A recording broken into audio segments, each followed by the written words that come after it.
पाकलाम में से हमारे लिए आज की तिलावत रसूलों के अमाल उसका चौथा बाब 32 में से 37वीं आयत तक।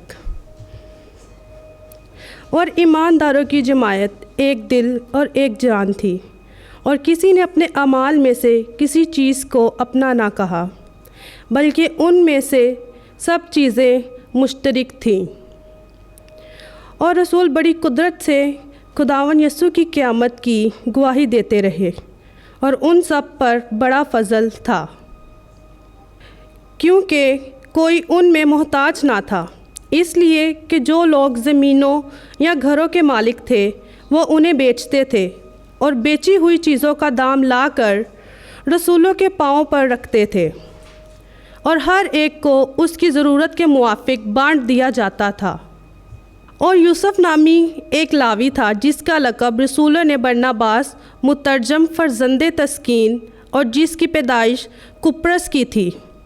वो एक खेत का मालिक था। उसने उसे बेचा और उसका दाम लाकर रसूलों के पाँव पर रखा।